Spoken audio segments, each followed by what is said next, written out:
Bonjour à toutes et à tous et bienvenue à tous les fans de football, j'espère que vous allez bien. Aujourd'hui, nouvelle analyse tactique et séance de tableau noir pour parler ensemble de Franco Mastantuono qui va arriver pour rappel de River Plate ce 14 août 2025 pour être présenté à la presse, présenté au club, aux supporters, avant de faire ses grands débuts, pas forcément en tant que titulaire, mais il aura au moins du temps de jeu contre Osasuna le 18 ou 19 août pour la première journée de Liga, donc ça fait quand même plaisir de voir un tel talent argentin, un tel talent du football mondial arriver chez nous, en espérant qu'il profite de ses premières minutes pour s'illustrer et montrer déjà tout l'étendue de son talent, ou au moins une partie, en s'enlevant la pression évidemment d'arriver dans le plus grand club du monde et faire un saut quand même de River Plate au Real qui n'est pas rien. Mais je voulais en parler parce qu'aujourd'hui, beaucoup de médias espagnols ou même internationaux autour du Real parlent de Mastantuono comme un titulaire en puissance. Évidemment, en l'absence de Bellingham qui s'est fait opérer à l'épaule avec succès, qui va manquer d'ailleurs apparemment une dizaine de matchs grand maximum, sans compter les trêves, etc. Normalement, ce serait plutôt Brahim Diaz titulaire à la place de Mastantuono.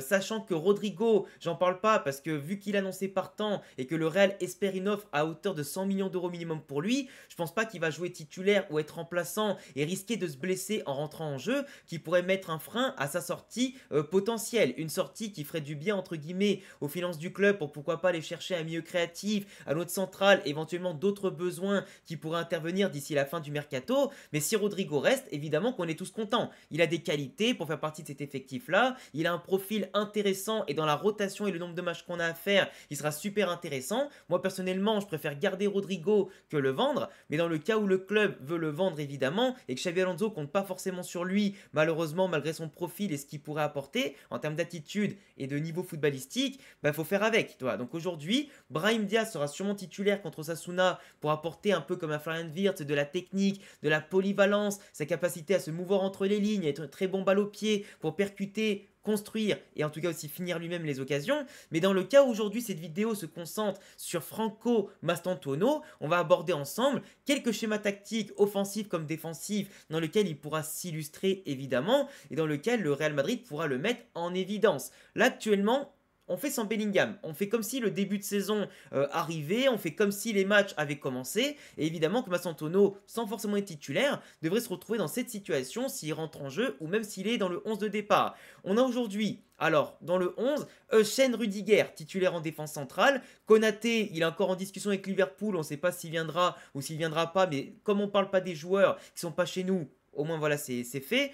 Asensio ou Militao auront sûrement un rôle à jouer si Rudiger revient pas à plein niveau, mais en tout cas, il est clair et net que Tchouaméni conservera ce rôle hybride de milieu de terrain 6 et de troisième défenseur central pour apporter cette tonicité, cette couverture dans la défense, ce physique pour récupérer les ballons, sa qualité de relance pour combiner avec Arda Güler et fluidifier avec en plus devant lui un Mastantuono qui va se déplacer sur toute la largeur du terrain, surtout de base dans l'axe du terrain et le côté droit en privilégié parce que Fran Garcia occupera déjà en tant que piston gauche le côté gauche. Arda Güler va plutôt s'occuper du milieu axe gauche globalement pour récupérer, pour faire un peu la plaque tournante de l'effectif, avec quand même pas mal de mouvements. On l'a déjà vu partir à droite, compenser des mouvements, avancer en fonction de l'occasion et du jeu qui est construit, avec beaucoup d'intelligence et de compensation de la part des autres. Vinicius qui va souvent, je pense, permuter avec Mbappé suivant les appels qui peuvent être faits entre l'un qui ira dans l'axe et un qui ira à gauche, mais globalement la partie droite sera utilisée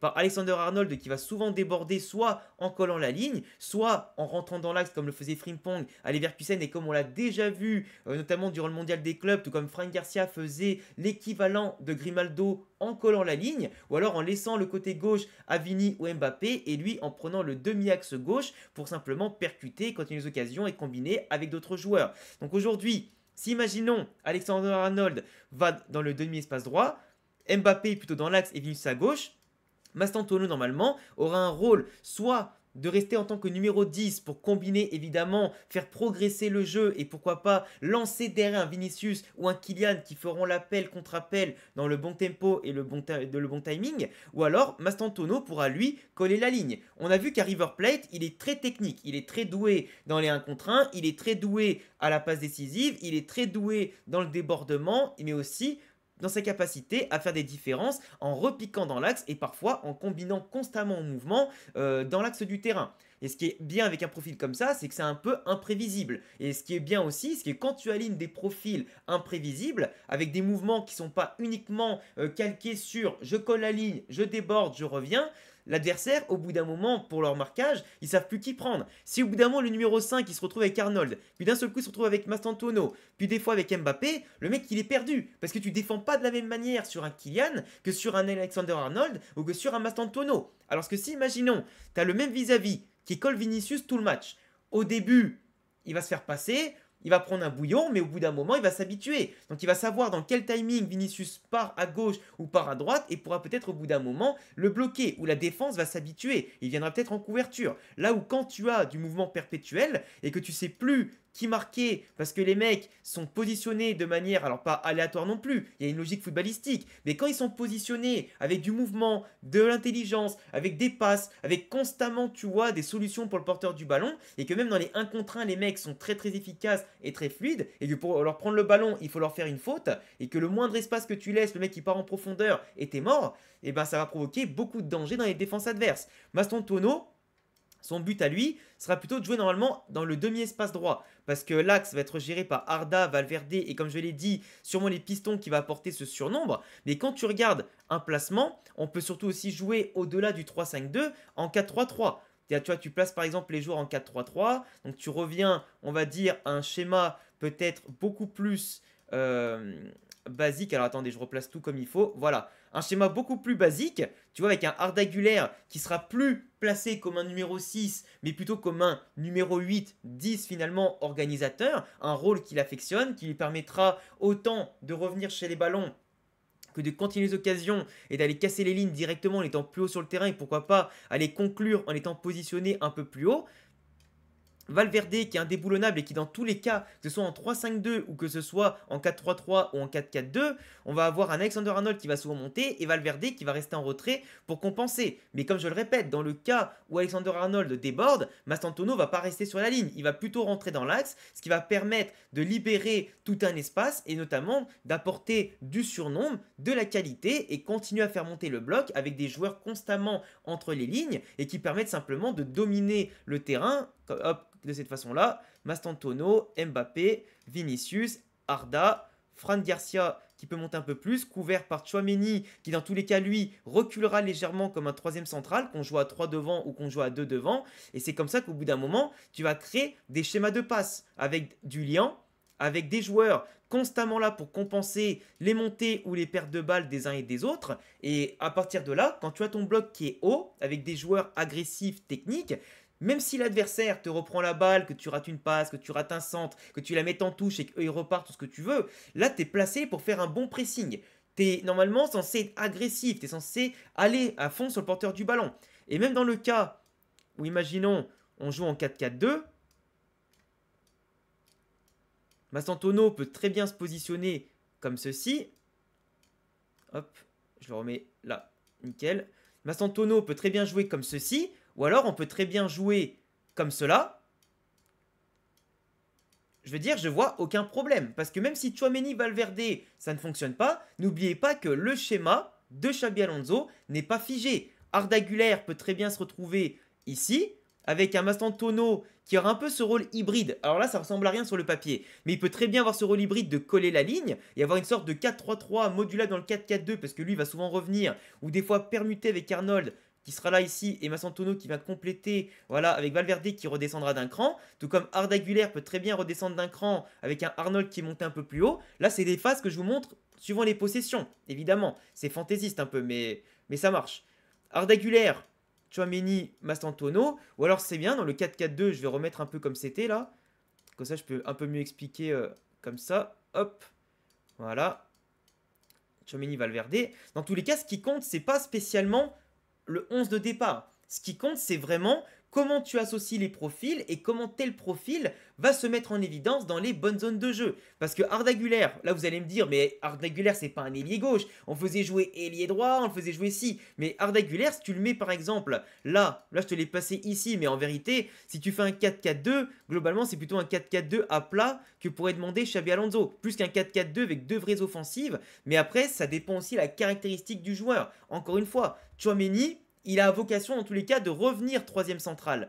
Donc ça veut dire que Valverde et Arda Güler sont obligés de techniquement venir plutôt dans l'axe que de coller à gauche, parce que la gauche sera toujours la voie de Vinicius et de Fran Garcia, qui va être très très offensive, compensée par Eushen, et notamment l'activité de Arda Güler sur le côté gauche, là où Mbappé, lui, même si on aimerait bien qu'il prenne un peu plus le côté droit, sera plutôt dans le côté axe, et Mastantuono dans tous les cas, plongera dans le dos d'Mbappé ou collera la ligne. En fait, ce qui est bien, c'est que avec enfin quelqu'un qui maîtrise le côté droit comme Mastantuono, par rapport à Rodrigo qui n'aime pas spécialement le côté droit ou le côté axe ou le côté axe droit, c'est que Mastantuono va offrir cette capacité de vitesse, cette polyvalence, cette intelligence, cette maîtrise technique dans une zone qui l'affecte. Et donc globalement, Rodrigo que tu enlèves, il faut mettre un vrai spécialiste au poste qui fera sûrement de vraies différences et de manière peut-être plus constante, bah ça offre plusieurs schémas tactiques, plusieurs opportunités au Real Madrid et surtout plusieurs cordes à notre arc. Et ça franchement,